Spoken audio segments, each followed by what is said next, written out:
Hi అండి, welcome to our channel.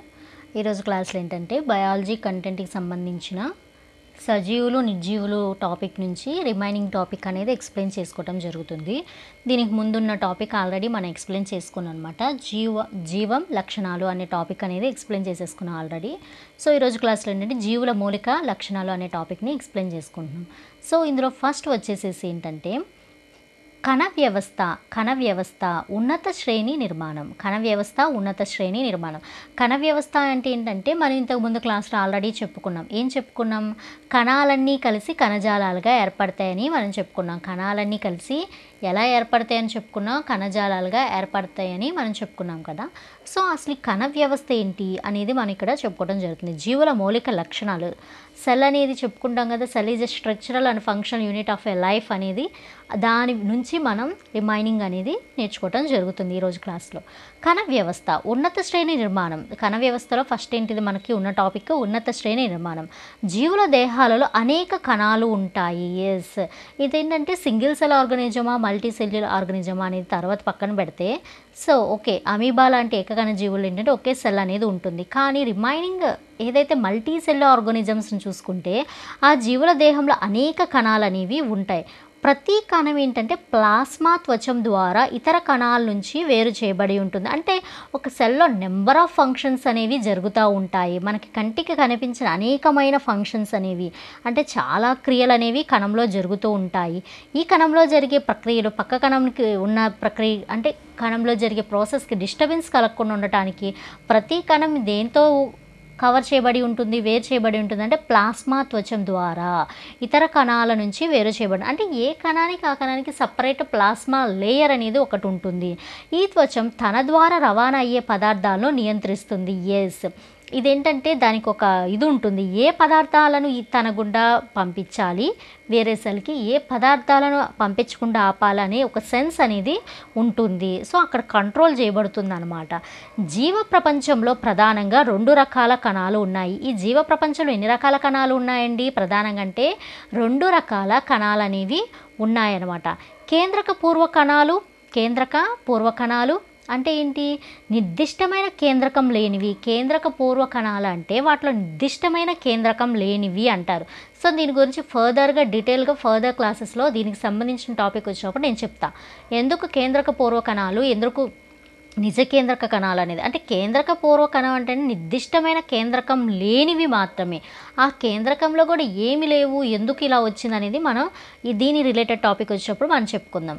తర్వాత నిజ కేంద్రక కణాలు, నిర్దిష్టమైన కేంద్రకం ఉన్నవి. ఏవైతే నిర్దిష్టమైన కేంద్రకం అంటే పర్ఫెక్ట్ కేంద్రకం ఉందో వాటిని నిజ కేంద్రక అంటారు. నిర్దిష్టమైన అంటే సరి అయిన కేంద్రకం మొత్తం ఉంటుంది, దాంట్లో ఒక పర్టికులర్ పార్ట్ అనేది ఉండదు కాబట్టి దాన్ని కేంద్రక పూర్వజీవులు అంటారనమాట. అంటే కేంద్రక పూర్వ కణాలు అని కూడా అంటారు. ఏదైతే అన్ని పర్ఫెక్ట్ కేంద్రకం ఉండవలసిన లక్షణాలన్నీ అన్ని రకాల భాగాలు దాంట్లో ఉంటే దాన్ని నిజ కేంద్రక కణాలు అంటారు. ఇది కణ వ్యవస్థలో అంటే సింపుల్గా ఇవ్వటం అనేది జరిగిందనమాట. వ్యవస్థీకరణలో సంక్లిష్టత ఇక్కడ ఏంటంటే అత్యంత అనుక్రమానిక అంటే కలిగి ఉండటం వల్ల జీవుల మౌలిక లక్షణాలు అత్యంత అనుక్రమాన్ని కలిగి ఉండటం అనేది అంటే చాలా కాంప్లికేటెడ్గా ఉండటం అనేది కొంచెం జీవుల యొక్క మౌలిక లక్షణం అనమాట. అనుక్రమిత అంటే ఒక ఆర్డర్ను కూడా ఇది ఫాలో అవుతూ ఉంటాయి అనమాట. జీవుల కణస్థాయి, కణజాల స్థాయి, అవయవ స్థాయి, అవయవ వ్యవస్థ స్థాయి అనే ప్రాధాన్యతా క్రమం వ్యవస్థీకరణ ప్రదర్శిస్తుంది. మనం చెప్పుకున్నాం కదా, cell level, at the same time tissue level, organ level, organ system level అని ఒక ఆర్డర్స్ అనుక్రమానిక అంటారు కదా, ఒక ఆర్డర్ని ఫాలో అవుతాయి అన్నమాట. సో ఆ ప్రాధాన్యత క్రమం వల్ల వ్యవస్థీకరణను జీవులు అనేవి ప్రదర్శిస్తాయి. ఈ వ్యవస్థీకరణలో కూడా సంక్లిష్టత అనేది ఉంటుంది అని చెప్తున్నారు.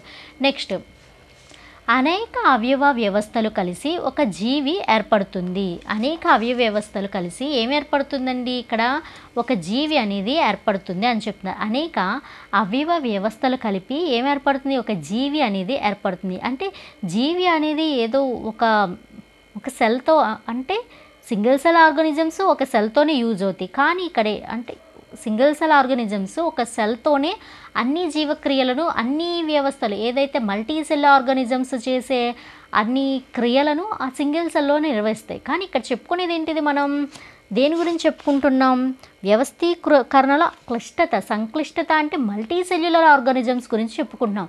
అంటే వ్యవస్థీకరణ సంక్లిష్టత అంటే మనం దేని గురించి చెప్పుకుంటున్నాం? మల్టీ సెల్ అంటే ఒకటి కన్నా ఎక్కువ సెల్స్ ఉన్న ఆర్గానిజం గురించి ఇక్కడ చెప్పుకోవటం జరిగిందనమాట. అనేక అవయవ వ్యవస్థలు కలిసి ఒక జీవి అనేది ఏర్పడుతుంది. ఇలాంటి క్రమమైన సంక్లిష్టతను నిర్జీవులు కలిగి ఉండవు. ఎస్, ఎటువంటి క్రమం అంటే ఇక్కడ ఒక ఆర్డర్ని ఫాలో అవుతుంది. సంక్లిష్టత ఉన్నప్పటికీ ఏముంది? ఒక ఆర్డర్ అనేది ఉంది. దీన్ని నిర్జీవులు ఏవైతే నాన్ లివింగ్ థింగ్స్ ఉన్నాయో అవి కలిగి ఉండవు అనమాట. వాటిలో ఒక క్రమం అనేది ఉండదు. అట్ ద సేమ్ సంక్లిష్టత ఉంటుంది కానీ ఒక ఆర్డర్ అనేది ఉండదు అనమాట. అదే సజీవులు అయితే అనేక వ్యవస్థలు కలిసి ఒక జీవి ఏర్పడుతుంది. అక్కడ కూడా ఏంటంటే క్రమమైన సంక్లిష్టత ఉంటుంది, ఒక ఆర్డర్ ప్రకారమే ఉంటుంది అని చెప్తున్నారు. ఇలాంటివి నిర్జీవుల్లో ఉండవు. జీవం యొక్క భిన్న స్థాయిల వ్యవస్థను అకర్బన మూలకాలు కలిపి ఏర్పడే జీవద్రవ్యం నుంచి మొదలుపెట్టింది. సో జీవం యొక్క భిన్న స్థాయిల వ్యవస్థని ఎక్కడి నుంచి స్టార్ట్ చేసింది అంటే అకర్బన మూలకాలు కలిగి ఏర్పడే జీవద్రవ్యం నుంచి మొదలుపెట్టింది. అకర్బన మూలకాలు కలిగి ఏర్పడే జీవద్రవ్యం నుంచి ఏర్పడిందంట. అయితే ఇక్కడ మనకి ఎక్స్ప్లెయిన్ చేయడం జరిగింది. పరమాణువులు కలిసి దేన్ని ఏర్పరిస్తే? అణువుని ఏర్పరిస్తాయి. అణువులన్నీ కలిసి దేన్ని ఏర్పరిస్తే? కణాలన్నీ కలిసి కణజాలాన్ని కలిసి అవయవాలని కలిసి అవయవ వ్యవస్థ కలిసి జీవిని, ఆ తర్వాత జీవులన్నీ కలిసి జనాభాని, జీవ సమాజాన్ని, అట్ ద సేమ్ టైం జీవావరణ వ్యవస్థ, జీవగోళాన్ని ఏర్పరుస్తాయి. ఇదంతా కూడా ఒక రేఖాచిత్ర రూపంలో వర్ణించడం జరిగింది. ఇవన్నీ కూడా అకర్బన మూలకాలు కలిసి ఏర్పడే జీవద్రవ్యమే అనమాట. ఓకేనా? నెక్స్ట్, సున్నితత్వం పరిసరాలకు ప్రతిస్పందించడం కూడా సజీవుల యొక్క లక్షణం అనమాట. వివిధ జ్ఞానేంద్రియాలు మనకు ఉంటాయి కదండి, జ్ఞానేంద్రియాలు. అలాగే ప్రతి ఒక్క జీవికి జ్ఞానేంద్రియాలు ఉంటాయి. ద్వారా బాహ్య అంతర్గత ప్రేరణలు స్వీకరించి వాటికి అనుగుణంగా ప్రతిస్పందించే లక్ష్యమే అనుక్రియ. సో అనుక్రియ అంటే ఏం లేదండి, ఏవైతే మనకున్న జ్ఞానేంద్రియాలు ఉంటాయో వాటి ద్వారా అంటే బాహ్య అంతర్గత ప్రేరణలు, బాహ్యంగా కొన్ని ప్రేరణలు ఉంటాయి, ఎట్ ద సేమ్ టైం ప్రతి జీవికి అంతర్గతంగా కూడా కొన్ని ప్రేరణలు ఉంటాయి. వాటిని ఏం చేస్తుంది? స్వీకరిస్తుంది, తీసుకుంటుంది. వాటికి అనుగుణంగా వాటికి తగిన విధంగా ఏం చేస్తుంది? అది ప్రతిస్పందిస్తుంది అనమాట. ఈ లక్షణమే అనుక్రియ అంటాం.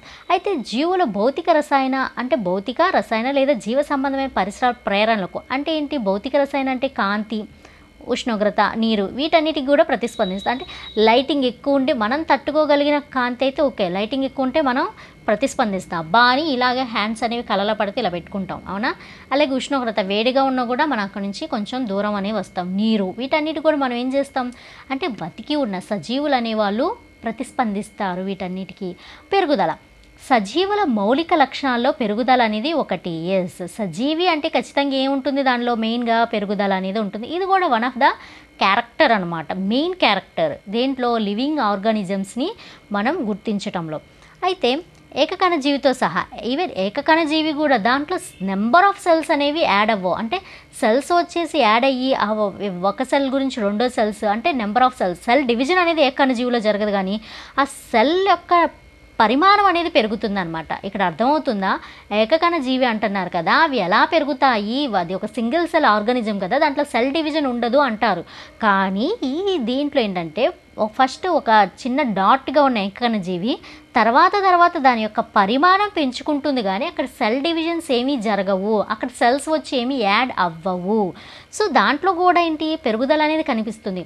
అలాగని మిగతా ఆర్గానిజమ్స్, మిగతా జీవుల్లో లాగా సెల్ డివిజన్ జరిగి దాని యొక్క పరిమాణం అనేది పెరగదు. ఆ సెల్ యొక్క పరిధి అనేది పెరుగుతుందన్నమాట. ఓకేనా? అది కూడా పెరుగుదల, అది ఏకకణ జీవుల్లో జరిగే పెరుగుదల అనమాట. ఇక్కడ ఏంటంటే పెరుగుదల అనేది సజీవుల యొక్క మౌలిక లక్షణం అనమాట. ఏకకణ జీవితో సహా చెప్పే కదా, ఏకకణ జీవులు ఎలా ఉంటుందో అది వచ్చి సెల్ డివిజన్ జరగదు అక్కడ. అంటే ఒక సెల్ 2 సెల్స్గా డివైడ్ అయ్యి ఆ తర్వాత అది టిష్యూగా ఫామ్ అవటం, ఆర్గాన్స్ ఫామ్ అవటం, ఆర్గానిజం అలాంటివి జరగదు. ఉన్న సెల్లే దాని యొక్క పరిధిని పెంచుకుంటుంది అనమాట. ఫస్ట్ డాట్ లాగా ఉన్న సెల్ తర్వాత వెళ్ళాక కొంచెం అలా దాని యొక్క పరిధి అనేది పెంచుకుంటుంది, కానీ అక్కడ సెల్ డివిజన్స్ అనేవి జరిగి దాని యొక్క నెంబర్ అనేది, సెల్స్ యొక్క నెంబర్ అనేది పెరగదు. గుర్తించాలి ఇది అందరూ.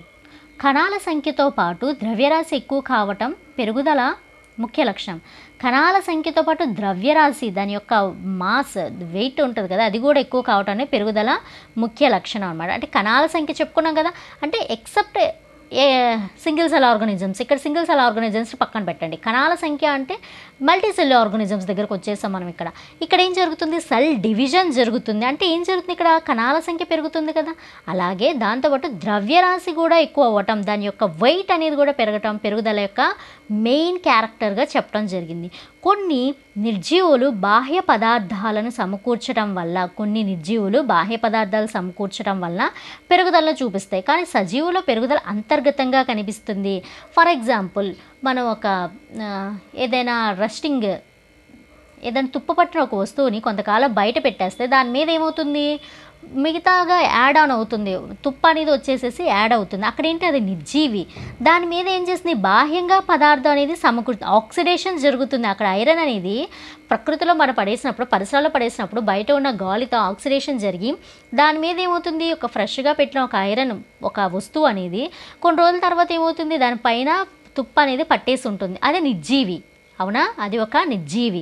ఆ నిర్జీవిని ఏం చేసాం మనం, బయట పరిసరాల్లో గాల్లో పెట్టేసి కొన్ని రోజుల తర్వాత చూస్తే దాని మీద మొత్తం ఏమవుతుంది, తుప్పు అనేది మొత్తం కనిపిస్తుంది. ఇక్కడ ఏం జరిగింది, నిర్జీవుల్లో బాహ్యంగా పదార్థాలు సమకూర్చుకోవటం వల్ల దాని యొక్క వెయిట్ అనేది, పెరుగుదల అనేది, ఇంత ఉన్న వస్తువు కొన్ని రోజుల తర్వాత చూస్తే పెరుగుంటుంది. అదంతా ఏంటి, మొత్తం పైనున్న తుప్పు అనమాట, అంటే ఎక్స్టర్నల్గా వచ్చి యాడ్ అయినది. కానీ సజీవుల పెరుగుదల అంతర్గతంగా ఉంటుంది. అదే సజీవులు చూసుకుంటే ఆ పెరుగుదల లోపల నుంచి వస్తుంది, అంటే లోపల నుంచి సెల్ డివిజన్ జరిగి బయటకు అది కనిపిస్తుంది. అది సజీవుల యొక్క పెరుగుదలకు నిర్జీవుల యొక్క పెరుగుదలకు ఉన్న మేజర్ డిఫరెన్స్ అనమాట. నెక్స్ట్ వన్, శక్తి వినిమయం, శక్తి ప్రక్రియ, జీవక్రియలు. శక్తి వినిమయం, శక్తి ప్రక్రియ, జీవక్రియలు. ఇక్కడ ఏంటంటే జీవుల దేహంలో జరిగే అన్ని రకాల రసాయన చర్యలనే సంక్లిష్టంగా జీవక్రియలు అంటారు. ఇక్కడ ఏంటంటే ఒక జీవిని కనుక తీసుకుంటే అక్కడ జరిగే అన్ని రకాల నెంబర్ ఆఫ్ కెమికల్ రియాక్షన్స్ అనేవి జరుగుతాయి. వాటిని ఏంటంటే కన్సిడర్ చేస్తే ఒక సంక్షిప్తంగా తీసుకుంటే వాటిని జీవక్రియలు అంటారు, మెటబాలిక్ యాక్టివిటీస్ అంటారు అన్నమాట. ఇవి కేవలం సజీవులకు మాత్రమే పరిమితమై ఉండి నిర్వచించదగిన లక్షణాలుగా చెప్పవచ్చు. సో ఇదన్నీ కూడా దేంట్లో ఉంటుందంటే ఓన్లీ లివింగ్ థింగ్స్లో మాత్రమే ఉంటుంది. ఏంటిది, శక్తి వినిమయం. శక్తిని అంటే ఒక రూపం నుంచి ఇంకో రూపానికి వినిమయం చేయటం, అంటే ఎక్స్చేంజ్ చేసుకోవటం. శక్తి ప్రక్రియలు అంటే ఎనర్జీ ప్రాసెస్. జీవక్రియలు, మెటబాలిక్ యాక్టివిటీస్, ఇవన్నీ ఏంటంటే జీవుల దేహంలో జరిగే అన్ని రకాల రసాయనిక చర్యలను సంక్లిష్టంగా జీవక్రియలు అంటాము. ఓకేనా, ఇవి దేంట్లో ఉంటుంది, కేవలం సజీవుల్లో మాత్రమే పరిమితమై ఉండే నిర్వచించదగిన లక్షణం. జీవక్రియ జరిగింది అంటే ఖచ్చితంగా అది సజీవ అయి ఉంటుంది. జీవక్రియ జరగలేదు అంటే అది నిర్జీవి అని మనం చెప్పుకోవచ్చు. నెక్స్ట్ వన్, జీవక్రియలకు వివిధ రూపాల్లో శక్తి అవసరం. ఈ జీవక్రియలన్నీ నిర్వహించాలంటే వివిధ రూపాలలో శక్తి అవసరం. ఒకే రూపంలో శక్తిని తీసుకోవు. ఇంటర్నల్ ఆర్గాన్స్ అనేవి వాటి యొక్క స్ట్రక్చర్ని బట్టి అవి ప్లేస్ అయిన, అంటే ఒక జీవిలో అవి ఉన్న పొజిషన్ బట్టి ఏంటంటే శక్తిని వేరే వేరే రూపాల్లో తీసుకుంటుందన్నమాట. సో వివిధ రూపాల్లో శక్తి అనేది అవసరం. దేనికి, జీవక్రియలకు అనమాట. సజీవులన్నిటికీ ప్రధాన శక్తి వనరు సౌరశక్తి. సో ఎవ్రీ లివింగ్ థింగ్కి కావాల్సిన మెయిన్ ఎనర్జీ సోర్స్ ఏంటంటే నథింగ్ బట్ సన్లైట్, సౌరశక్తి అనమాట. ఇది స్వయం పోషకాలైన ప్లాంట్స్, మొక్కల నుంచి పరపోషకాలకు ఒక స్థాయి నుంచి మరొక స్థాయికి, పోషక స్థాయికి అందజేయబడుతుంది అనమాట. ఇక్కడ ఏం జరుగుతుందంటే స్వయం పోషకాలు అంటే ఏంటి, నథింగ్ బట్ ప్లాంట్స్. స్వయం పోషకాలు, ఆటోట్రోఫ్స్ అంటే ఏంటి, ప్లాంట్స్ అనమాట. వాటి నుంచి పరపోషకాలకు అంటే నథింగ్ బట్ యానిమల్స్ కానీ హ్యూమన్ బీయింగ్స్ కానీ ఇలా అనమాట. దీంట్లో ఒక పోషక స్థాయి అంటే మొక్కలు ఒక పోషక స్థాయి, పరపోషకాలైన జంతువులు ఇంకో పోషక స్థాయి, ఇక్కడ నుంచి మరొక పోషక స్థాయికి అలా అందజేయటం అనేది జరుగుతుంది. ఏంటిది, ఇది ఎనర్జీ. ఫస్ట్ ఈ ఎనర్జీ సోర్స్ ఏంటిది, సౌరశక్తి. దీన్ని ఎవరు క్యాప్చర్ చేస్తున్నారు, మనకి నేచర్లో ప్లాంట్స్ ఈ ఎనర్జీని ఏ రూపంలోకి మారుస్తున్నాయి, ఫుడ్ రూపంలోకి, కార్బోహైడ్రేట్స్ రూపంలోకి మారుస్తుంది. దాని నుంచి ఎవరికి పంపిస్తున్నారు, జంతువులకు ఆర్ హ్యూమన్ బీయింగ్స్. ఈ జంతువులు తినే వాటిని నెక్స్ట్ పోషక స్థాయికి వెళ్తుంది. అలా అనమాట ఒక పోషక స్థాయి నుంచి మరొక పోషక స్థాయికి అందజేయటం అనేది జరుగుతుంది. దాని శక్తి వినిమయంగా మనం చెప్పుకోవచ్చు. శక్తి వినిమయంగా కూడా మనం దీన్ని చెప్పుకోవచ్చు. అయితే జీవులో శక్తి నిల్వ, శక్తి పరిరక్షణ. శక్తి నిల్వ అంటే నథింగ్ బట్ దాన్ని ఏదైతే శక్తి ఉందో దాన్ని కాపాడుకోవటం అనమాట కోసం జరిగే అనుసంశ్లేషణ చర్యలను నిర్మాణాత్మక చర్యలు అంటారు. నిర్మాణాత్మక మెటబాలిక్ యాక్టివిటీస్లో 2 ఉంటాయన్నమాట, నిర్మాణాత్మక, విచ్ఛిన్న అనమాట. ఓకేనా, నిర్మాణాత్మక చర్యలు అనమాట. ఎనబాలిజం, కెటబాలిజం అంటారు కదా, అవి అనమాట. ఇదేంటంటే జీవి శక్తి నిల్వ, శక్తి పరిరక్షణ కోసం జరిగే అణు సంశ్లేషణ చర్యలను నిర్మాణ క్రియలు అంటారు. ఏవైతే అణువును సంశ్లేషించాయి, ఇక్కడ ఏంటి అణువులు సంశ్లేషిస్తున్నాయంటే అక్కడ సింథసిస్ చేస్తున్నాను అనమాట, అలాంటి వాటిని నిర్మాణ క్రియలు అంటారు. శక్తి విడుదలయ్యే చర్యలను విచ్ఛిన్న క్రియలు.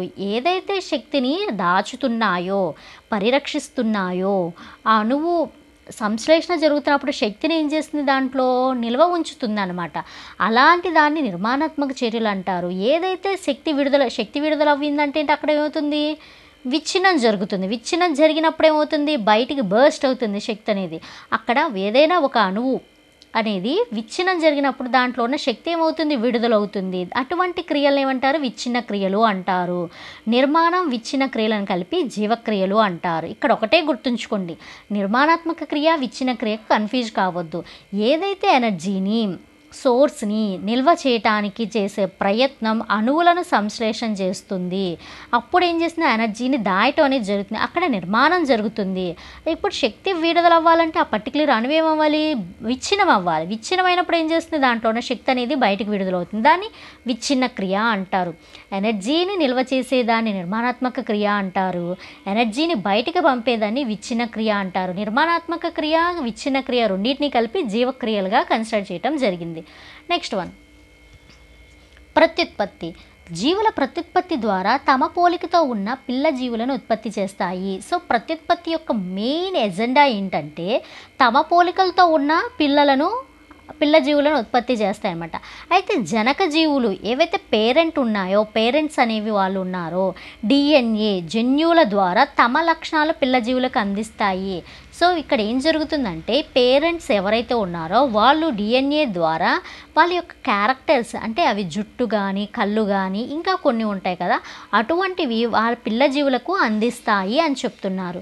దీనిలో ముఖ్యమైన అంశం ఏంటంటే ఇంతకు ముందున్న జీవం నుంచి మాత్రమే జీవం ఆవిర్భవిస్తుంది. ఎస్, ఇంతకు ముందున్న జీవం నుంచి మాత్రమే జీవం ఆవిర్భవిస్తుందంటే అది వేరే జీవికి జన్మ ఇవ్వాలి అంటే ప్రత్యుత్పత్తి ద్వారా పిల్ల జీవులను ఇవ్వాలి అంటే ఖచ్చితంగా అది ఏమయ్యాలి, ఒక జీవించి ఉన్న అంటే లివింగ్ థింగ్ అయి ఉండాలి. అంటే ఇంతకు ముందున్న జీవం నుంచి మాత్రం బయోజెన్సిస్ అనమాట ఇది. కానీ అదేగో ఇక్కడ చెప్తున్నా కదా, ఇప్పుడు నేను చెప్పిందే అనమాట. ఏదైతే ఒక దానికి జీవం ఇవ్వాలంటే ఖచ్చితంగా అది ఏమయ్యాలి, లివింగ్ థింగ్ అయి ఉండాలి. ఆ లివింగ్ థింగ్ ఉంటేనే కదా ఇంకో లివింగ్ థింగ్ జీవితం అనేది ఇవ్వగలదు. అది నాన్ లివింగ్ థింగ్ అంటే నిర్జీవి అయితే వేరే జీవిని పుట్టించలేదు కదా, అది ఇక్కడ చెప్తున్నారు. కానీ నిర్జీవ పదార్థాల నుంచి జీవం ఏర్పడదు. జీవం అనేది ఓన్లీ సజీవ పదార్థాలు, లివింగ్ థింగ్స్ నుంచి మాత్రమే వస్తాయి. ఒక జీవి ఇంకో జీవికి జన్మ ఇవ్వాలంటే అది ఖచ్చితంగా ఏమై ఉండాలండి, లివింగ్ థింగ్, బతికి ఉన్న జీవే అయి ఉండాలి అని చెప్తున్నారు. అయితే జీవరాశులు కానీ కొన్ని జీవులు కంచెరగాడిదలు, కూలీ తేనెటీగలు ఇవి ఉంటాయి కదా, అవి లివింగ్ థింగ్సే కదండి, అవి కూడా సజీవులే కదా అని అంటారు. అవి ఏంటంటే ప్రత్యుత్పత్తిని జరుపుకోలేవన్నమాట. సో ఇవి సజీవులే, అవి బతికి ఉన్న జీవులే. మీరు చెప్పారు కదా, సజీవులు అన్న మాత్రమే ఇంకో జీవికి జన్మ అనేది ఇవ్వగలదు అని ఇక్కడ చెప్పడం జరిగింది కదా. మరి కంచెరగాడిదలు, కూలీ తీగలు కూడా సజీవులే కదా అంటే అవి ఏంటంటే ప్రత్యుత్పత్తి జరుపుకోలేవు, అవి ఏం చేయలేవండి, రీప్రొడక్షన్ అనేవి చేసుకోలేవు అనమాట, కంచెరగాడిదలు ఆర్ కూలీ తేనెటీగలు అనమాట.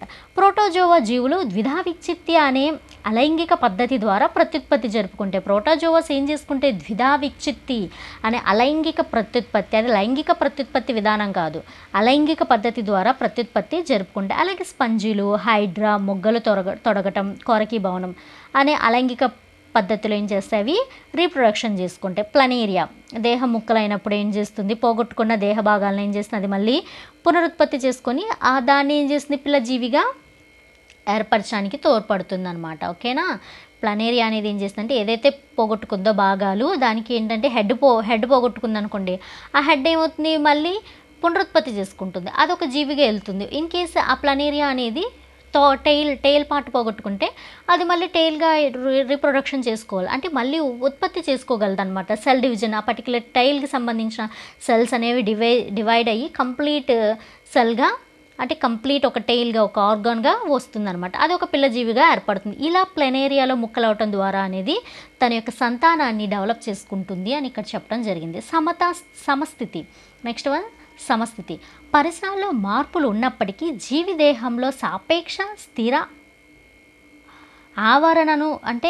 ఆవరణను కొనసాగించడాన్ని సమతా స్థితి అంటారు.